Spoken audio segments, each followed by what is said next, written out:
जी भाई, अब ये एक स्ट्रैटेजी है कॉस्ट प्लस प्राइसिंग। यानी कि कॉस्ट में सबसे आसान स्ट्रैटेजी है, आप प्रॉफिट ऐड करेंगे और अपनी प्राइस सेट कर लेंगे। ये कहलाती है कॉस्ट प्लस प्राइसिंग। जैसे फॉर एग्जांपल मैंने सूट लिया, सूट का मैंने कपड़ा लिया 2000 का, वो मैं लेके चला गया टेलर के पास, टेलर ने 3000 रुपये लिए, तो सूट मुझे पड़ गया 5000 का।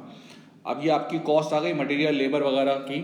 मैंने कहा यार मैं इसमें 1000 प्रॉफिट रखना चाहता हूँ, तो मैंने प्राइस सेट की इसकी 6000। ये जो मॉडल है प्राइस का वो कहलाता है कॉस्ट प्लस प्राइसिंग। अब इसके फ़ायदे नुकसान देख लेते हैं। पहली बात है, इससे फ़ायदा ये होगा कि आपकी सारी कॉस्ट कवर हो रही है और आपको हर यूनिट पे जो है वो प्रॉफिट मिल रहा है। ये इसका पहला पॉइंट है कि सारी कॉस्ट कवर हो रही है आपको, और हर यूनिट पे आपको इस बात की श्योरिटी है कि आपको प्रॉफिट मिल रहा है। तो सर ये क्या बात हुई? जाहिर सी बात है प्राइस में कॉस्ट तो मौजूद होती है। अब इसमें आपने एक प्राइसिंग पढ़ी होगी, प्राइस पेनिट्रेशन। उसमें क्या होता है कि ज़रूरी नहीं है कि उसमें आपकी कॉस्ट कवर हो रही है और आपको प्रॉफिट मिल रहा हो। अब आप प्राइस पेनिट्रेशन को अगर आपने नहीं पढ़ा तो जाके उसकी वीडियो देख लें, तो उसमें आपको पता चल जाएगा। तो इसका फ़ायदा ये है कि सारी कॉस्ट आपकी क्या हो रही होती है, कवर हो रही होती है। फिर इसको कैलकुलेट करना बड़ा ही आसान है। सारी कॉस्ट को प्लस करो, उसमें प्रॉफिट जमा करो और उसमें सेल्स प्राइस आपकी बन जाएगी। तो इसको कैलकुलेट करना भी आसान है। लेकिन इसका जो सबसे बड़ा नुकसान है वो है इग्नोर मार्केट कंडीशन। देखें, when ever you set the price ना, इसको कहते हैं इनवर्ड लुकिंग प्राइस कहते हैं, क्योंकि ये सिर्फ अपनी कंपनीज और अपनी चीज़ों को देख रहा होता है। जब भी आप प्राइस सेट करते हैं तो आप बहुत सारी चीज़ों को देखते हैं। आप इकोनॉमी देखते हैं, आप अपनी टारगेट मार्केट देखते हैं, ठीक है ना, आप बाइंग पावर देखते हैं, आप अपने कंपेटिटर्स को देखते हैं, उसके बाद जाकर आप जो है वो प्राइस सेट करते हैं।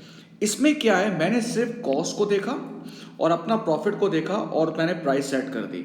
मतलब ये सारे फैक्टर क्या हो गए बेटा, इग्नोर हो गए। तो इसका सबसे बड़ा नुकसान ये हो सकता है कि जो आप प्राइस चार्ज कर रहे हो वो मार्केट के हिसाब से ना हो, जो आप प्राइस चार्ज कर रहे हो वो इकोनॉमी के लिए सही ना हो।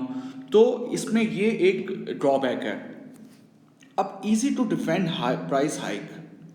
देखो, कॉस्ट जब आप प्राइस को बढ़ाते हो, आपको पता है ना, सैलरी आपको 10% से बढ़ानी होती है, फिर आपकी जो बिल्स है वो बढ़ रहे हैं, करेक्ट।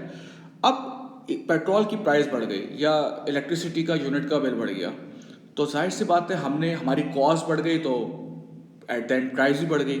अब मेरे पास कस्टमर आ गया, कस्टमर ने कहा यार ये क्या तरीका लगाया है, इतनी प्राइस आपने कर दी। मैं बोलूँगा भाई आप बैठो, जब हम लोग पिछले 6 महीने पहले पेट्रोल इतना था, ठीक है, 6 महीने पहले इलेक्ट्रिसिटी पर यूनिट इतनी थी। अब आप देखो कि यार ये चीज़ हमने नहीं, ये गवर्नमेंट की वजह से इतनी प्राइस बढ़ गई है।